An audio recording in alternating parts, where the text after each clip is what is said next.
tardes a todos los que el día de hoy nos acompañan a través de las plataformas digitales. Agradezco primeramente al señor presidente, el doctor Ricardo Sodi Cuellar, la invitación a formar parte de este programa de la cultura jurídica y en algo abonar a los conocimientos que se generan a través no solo de esta plataforma, sino de la propia escuela judicial. Agradezco también la invitación al magistrado Sergio Medina Peñalosa, director general de la Escuela Judicial del Estado de México, y desde luego al doctor Jaime López Reyes, director adjunto de dicha institución. Gracias por la invitación a participar en tan importante foro. Bien, el día de hoy me toca hablar de un tema muy interesante y que tiene que ver precisamente con la ley de amnistía que hace algunos meses publicó la 60ª legislatura del Estado de México. Primeramente, quiero establecer qué es la amnistía o cómo ha sido definida. La amnistía proviene del latín, que significa olvido, y es un acto del Poder Legislativo que ordena el olvido oficial de una o varias categorías de delitos, concluyendo los procesos ya comenzados o que están a punto de comenzarse, pero que en este caso la conducta fue realizada con anterioridad a la publicación de la norma. Es decir, al momento en que se establece el inicio de vigencia de la ley de amnistía, aquellos actos, categorías o delitos que estén dentro de la propia ley, podrá determinarse en su momento la extinción de la pretensión punitiva de los hechos cometidos con anterioridad a la publicación de la ley, no por los actos o hechos futuros. Es decir, y desde luego por un acto de política criminal, tendrían que concluirse los delitos cometidos anterior a la vigencia de la norma. En este caso, la 60ª legislatura, el día 5 de enero del año 2021, publicó la ley de amnistía, lo que significa que los que podrían entrar dentro del supuesto para preverse la extinción de la pretensión punitiva es justamente aquellos hechos o actos cometidos hasta antes del día 5 de enero. ¿Cuáles son los orígenes de la ley de amnistía o en su caso de la propia amnistía? Con anterioridad y hace algunos años, los atenienses dieron el nombre de amnistía a una ley que el general Trasíbulo hizo adoptar por el pueblo en el año 403 a.C., después de expulsar a los tiranos y que tenía por objeto prescribir el olvido de los hechos cometidos durante esta rebelión. Esta medida también fue adoptada en Roma, que distinguía la indulgencia con la abolición y que correspondían ambos a la gracia, el indulto y la amnistía de hoy en nuestro tiempo. En la Europa medieval, el olvido, el perdón de las conductas punibles era exclusivamente un atributo del monarca. Posteriormente, esa facultad pasó a ser parte del jefe del Estado y bajo la influencia de la ciencia constitucional moderna, el derecho de amnistiar fue declarado únicamente prerrogativa del poder legislativo. La amnistía aparece como una medida de carácter política tendente a apaciguar los rencores y resentimientos inseparables de luchas sociales y políticas. Así pues, en México tenemos diversos antecedentes a la amnistía. El primer antecedente que tenemos correspondía esta facultad únicamente al Ejecutivo. A diferencia de los antecedentes anteriores que daban la facultad al Ejecutivo para indultar y al Legislativo para amnistiar, en México nuestros primeros antecedentes establecieron que ambas figuras eran facultad propia del titular del Ejecutivo, es decir, del presidente de la República. Después de algunas discusiones y algunos congresos constituyentes, en el año de 1857 se determinó esa facultad al Congreso de la Unión. Posteriormente, tenemos que en el año de 1870, cuando era presidente don Benito Juárez García, se formuló un decreto en el que se promulgó una ley de amnistía. Esta tenía en su momento como fin beneficiar a quienes entonces apoyaron al imperio de Maximiliano de Habsburgo. Posteriormente, a la muerte de Benito Juárez, el presidente Sebastián Lerdo de Tejada extendió este tiempo a los militares de alto rango. Todos ellos tenían por objeto el olvido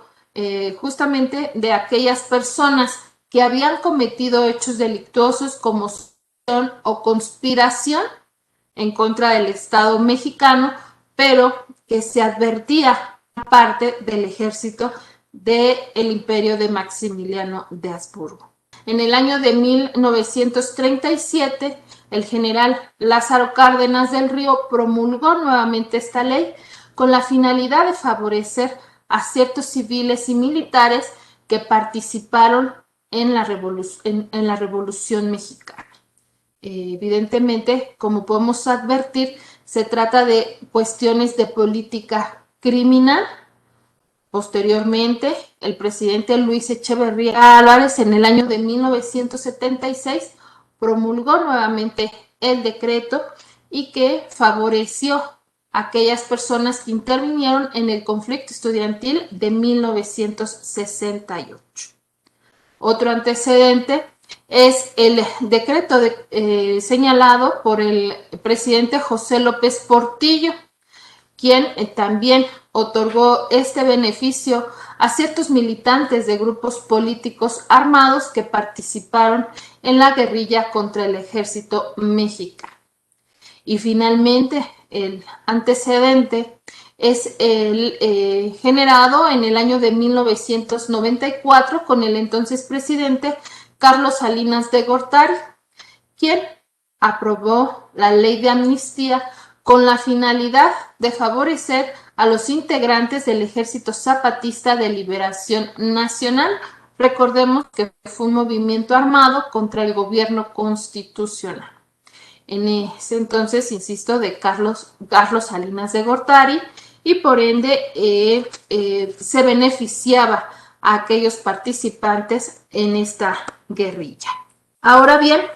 con la finalidad de establecer los antecedentes que dieron origen a la ley de amnistía del Estado de México, podemos advertir que en el año de 2020, nuestro actual presidente, Andrés Manuel López Obrador, promulgó la ley de amnistía.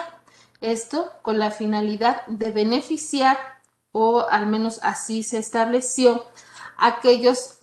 aquellas personas de escasos recursos y que por alguna circunstancia no habían obtenido una defensa adecuada. Sin embargo, en esta ley se establecen diversos requisitos de manera específica a los que se puede acceder a través de este beneficio. Esta ley dio pábulo precisamente a la ley de amnistía estatal, que como establecía al inicio de esta exposición, fue publicada el 5 de enero de esta anualidad por nuestra legislatura. Esta ley tiene sus orígenes precisamente en las cuestiones de política criminal que imperan en nuestro estado, pero sobre todo busca fomentar que aquellas personas sin antecedentes penales que cometieron delitos con bajas penalidades o que de alguna forma fueron forzados a la comisión de un hecho delictuoso puedan solicitar su liberación, convirtiéndose así en una adecuada liberación consecuente con la racionalidad y la naturaleza de los derechos humanos. debemos nuevamente hacer hincapié en que la amnistía se trata del olvido legal. No se determina a través de esta amnistía si una persona es inocente o no respecto de la comisión de un hecho delictuoso, sino que es la facultad que tiene el legislativo estatal o federal para abrogar, abolir la pena que le ha sido impuesta a determinada persona por la comisión de un hecho o delito que está dentro de las hipótesis a que se refiere la propia ley de amnistía. Es decir, la amnistía jurídicamente es una forma de extinguir la acción y la ejecución de la pena como un tratamiento especial establecido en una ley de carácter general. Es una figura de esencia legislativa, pues corresponde precisamente al poder legislativo, en este caso a la legislatura del Estado de México, establecer los supuestos en los que dicha ley o beneficio procede. Ahora bien, existe diversa normatividad, tanto internacional como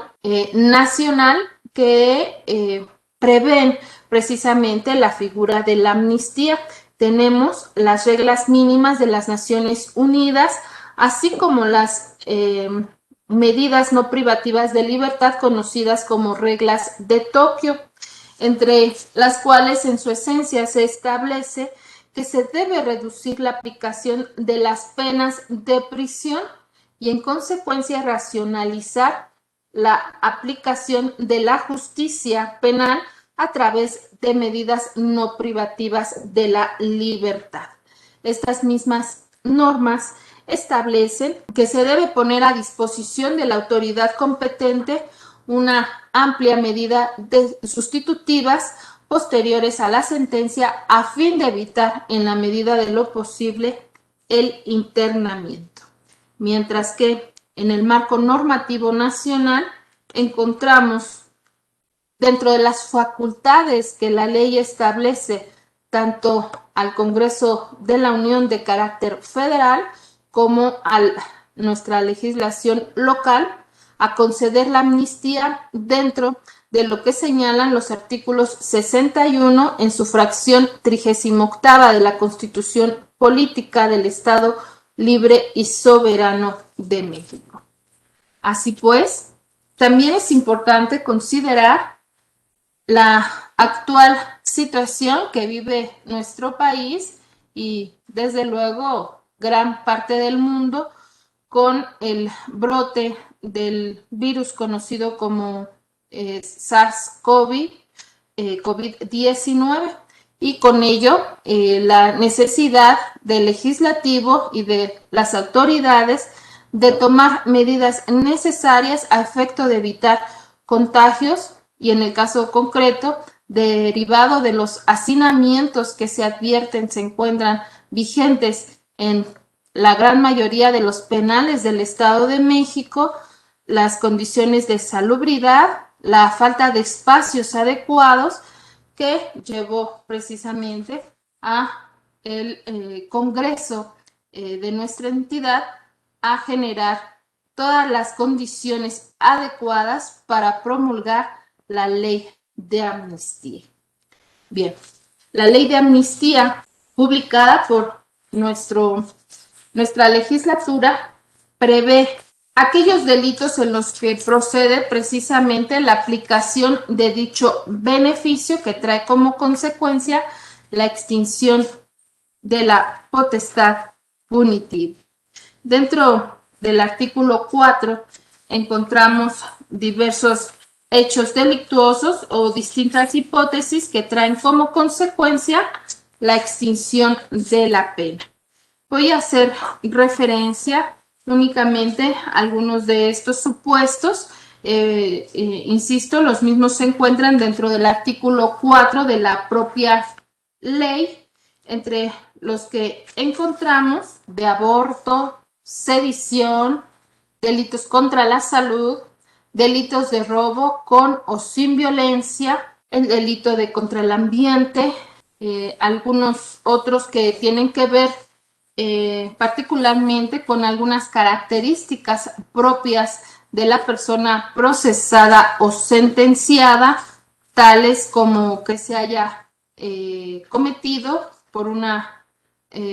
persona campesina o perteneciente a algún pueblo originario o de comunidad indígena o afromexicana, que se encuentra dentro de algunos supuestos y que sean porque haya defendido legítimamente su tierra, sus recursos naturales, bosques, usos o costumbres. Además de ello, se prevé la posibilidad de conceder la amnistía a aquellas personas a las que no se les haya sido garantizado el derecho a contar con un intérprete o defensa durante su proceso, para el caso de pertenecer a alguno de estos pueblos originarios de comunidades indígenas o afromexicanas. De igual forma, aquellas personas que se encuentran en situación de pobreza extrema, notoria inexperiencia y extrema vulnerabilidad.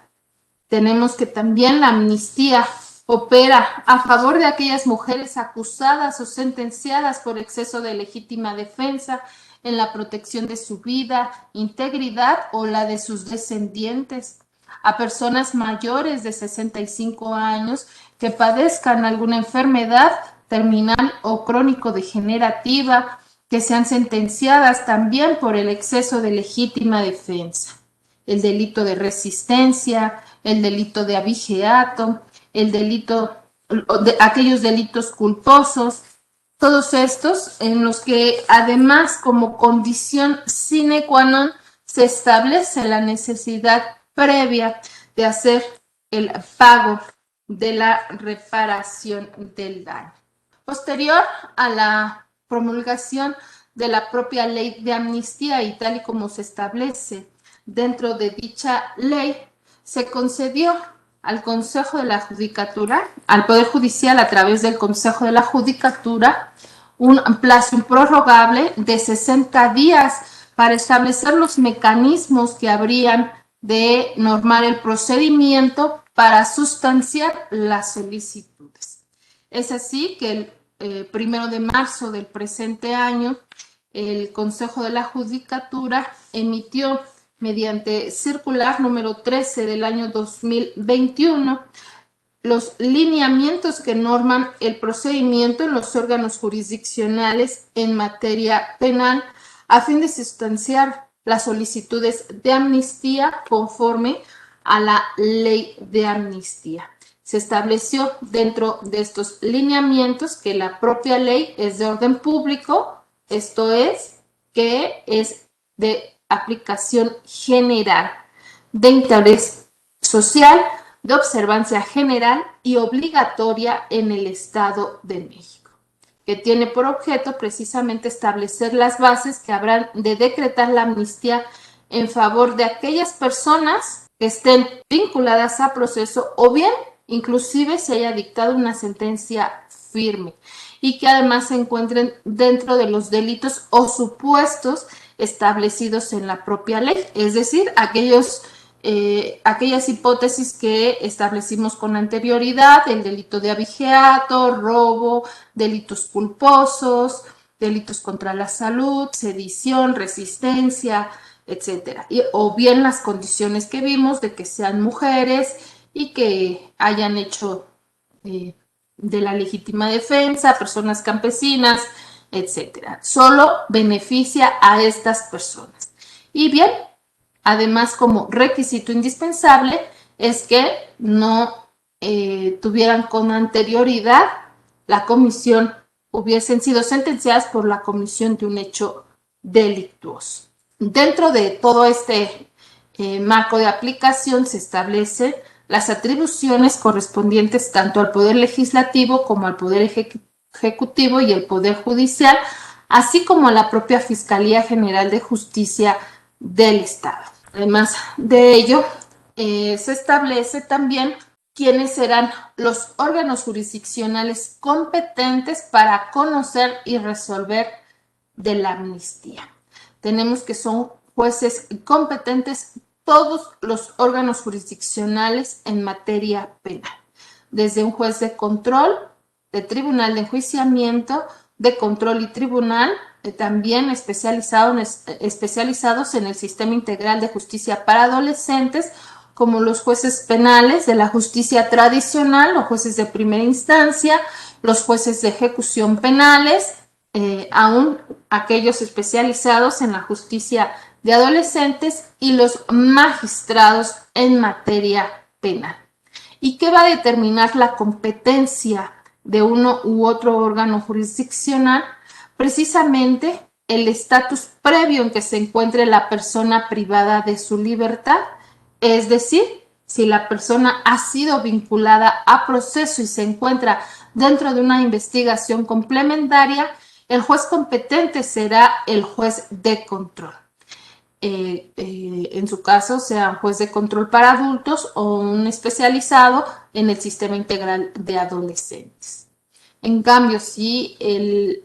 la causa o el asunto en estudio se encuentra ya dentro de la etapa de juicio, desde que se emitió ya el auto de apertura y fue radicado por el juez de tribunal de enjuiciamiento y hasta que la propia sentencia causa ejecutoria, el juez competente lo será el de tribunal de enjuiciamiento. Finalmente, si el proceso ha sido ejecutoriado y la pena se encuentra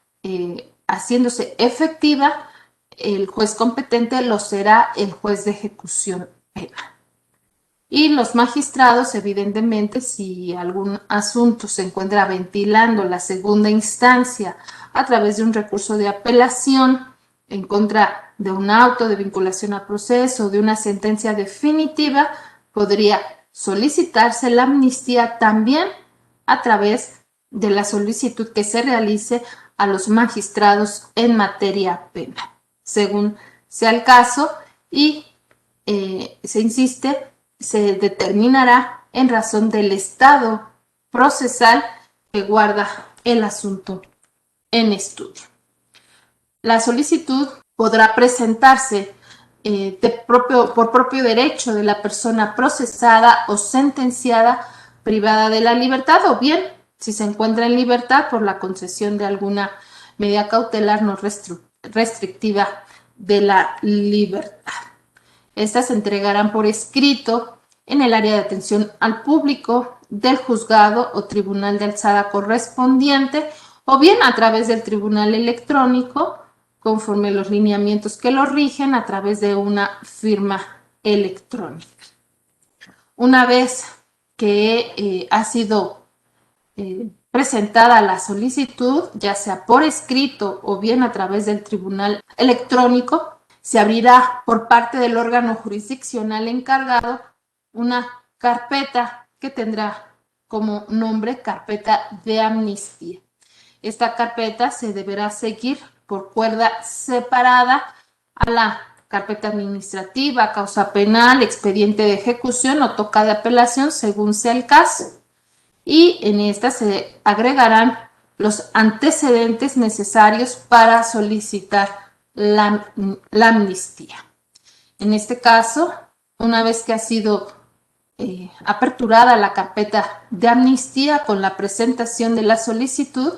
la autoridad competente habrá de analizar cada una de estas para asegurarse que se encuentra dentro de la solicitud se encuentra dentro de aquellos delitos por los que procede la amnistía o alguna de las hipótesis, es decir,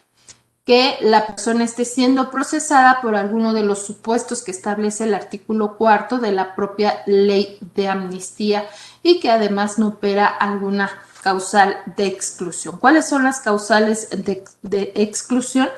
Las establecidas en el párrafo último de dicho precepto legal, y es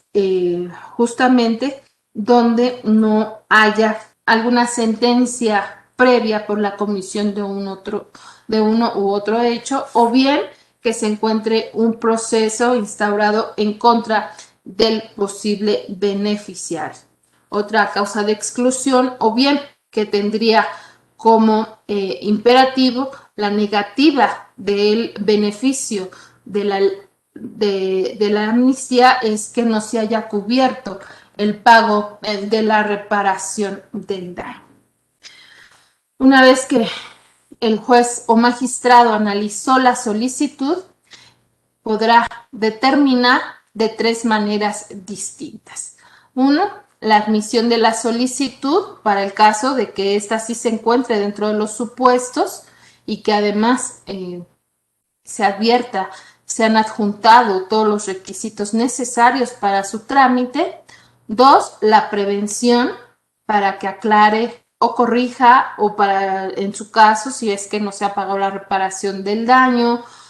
o falta alguno de los documentos necesarios para esta solicitud. Y finalmente, el desechamiento para el caso de ser notoriamente improcedente. ¿Cómo podría determinarse si una solicitud es notoriamente improcedente? Simple y sencillamente porque el delito por el cual se solicita no se encuentra dentro de lo previsto en el artículo 4 de la propia ley de amnistía, o bien dentro de algunas hipótesis señaladas también dentro del mismo precepto legal. Una vez que ha sido admitida la solicitud o bien subsanada la prevención, el juez o magistrado dará vista tanto al agente del Ministerio Público, a la víctima u ofendido, así como sus asesores, para que en el término de 5 días puedan realizar el pronunciamiento correspondiente. Es decir, para que establezcan lo que a su interés y representación corresponda. Un ejemplo de esta situación podría ser el caso en particular del agente del Ministerio Público cuando la representación social pretenda hacer valer que la persona que solicita el beneficio ha sido reincidente, es decir, que ha sido condenado por algún otro hecho delictuoso, o bien porque ya en su momento se le concedió algún beneficio de esta misma naturaleza. Mientras que por cuanto hace a la víctima u ofendido, evidentemente su objeción u oposición representaría alguna inconformidad que tenga que ver justamente con el pago de la reparación del daño. Se establece dentro de los lineamientos que el desinterés jurídico de la víctima no impide continuar con la tramitación del procedimiento y por el contrario, precluye su derecho para pronunciarse. Por eso es importante que al momento en que se termina la admisión a trámite de la solicitud y se ordena la notificación por parte del juez o magistrado, se realicen las notificaciones correspondientes a fin de que víctima u ofendido puedan pronunciarse al respecto. En su caso, hacer las manifestaciones que estimen oportunas. Se establecen dentro de los mismos lineamientos el contenido de la carpeta de amnistía, es decir, aquellos requisitos que adicional a la solicitud deben presentarse. En su mayoría, esta documentación o estos requisitos incluso pueden ser solicitadas por el propio beneficiario o quien lo represente, sean allegadas por el propio juez de la causa, pues en su mayoría son documentos que obran dentro del expediente principal, dentro de la carpeta de investigación, dentro de la carpeta administrativa, corrijo, la causa de juicio o el expediente de ejecución. Y bueno, finalmente se establece que una vez integrados estos documentos que las partes se han pronunciado respecto a la posibilidad de decretar la amnistía o no, se decreta el cierre y el órgano jurisdiccional encargado habrá de determinar lo procedente dentro del plazo que señala el artículo 9 de la ley de amnistía. Es importante también señalar en este rubro que si bien el artículo 9 de la ley de amnistía establece un término de 30 días y que además puede prolongarse a otros 30 días para la emisión de la resolución, de acuerdo a lo que, insisto, señala la propia ley de amnistía, en el caso de considerar que no existe controversia o bien no existe alguna inconformidad por alguna de las partes, sobre todo la víctima o ofendido, en lo tocante al pago de la reparación del daño, la autoridad jurisdiccional pueda resolver en breve y no esperar el plazo de 30 días, prolongándose hasta inclusive otros 30 para emitir la resolución correspondiente. Para ello, es importante señalar que el artículo 17 constitucional establece, entre otros alcances, al poder público el supeditar el acceso a la justicia por la imposición de requisitos obstaculizadores al acceso a la jurisdicción, es decir, que en ocasiones resultan innecesarios y excesivos diversos requisitos para el acceso a la justicia. Inclusive la propia petición de amnistía puede generarse dentro de los operadores de justicia de una forma oficiosa, pues si consideramos que uno de los derechos fundamentales de todo gobernado, en este caso de aquellas personas privadas de su libertad, es el acceso efectivo a la jurisdicción, es decir, el derecho a la tutela efectiva, que trae como consecuencia, primera, se otorgue al gobernado condiciones para el acceso a los tribunales de manera pronta y expedita, pero además que dentro de este acceso a la justicia, el órgano jurisdiccional pueda establecer múltiples situaciones que traigan como consecuencia una resolución expedita y pronta, pues evidentemente el acceso a la justicia puede redundarse en tardío si consideramos que el mismo está condicionado a ciertos requisitos que no hacen más que obstaculizar el acceso a la justicia. Por eso es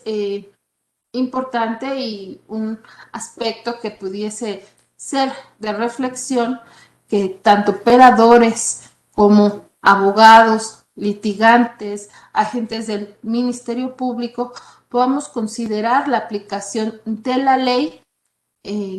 como se establece en este caso y a través de la jurisprudencia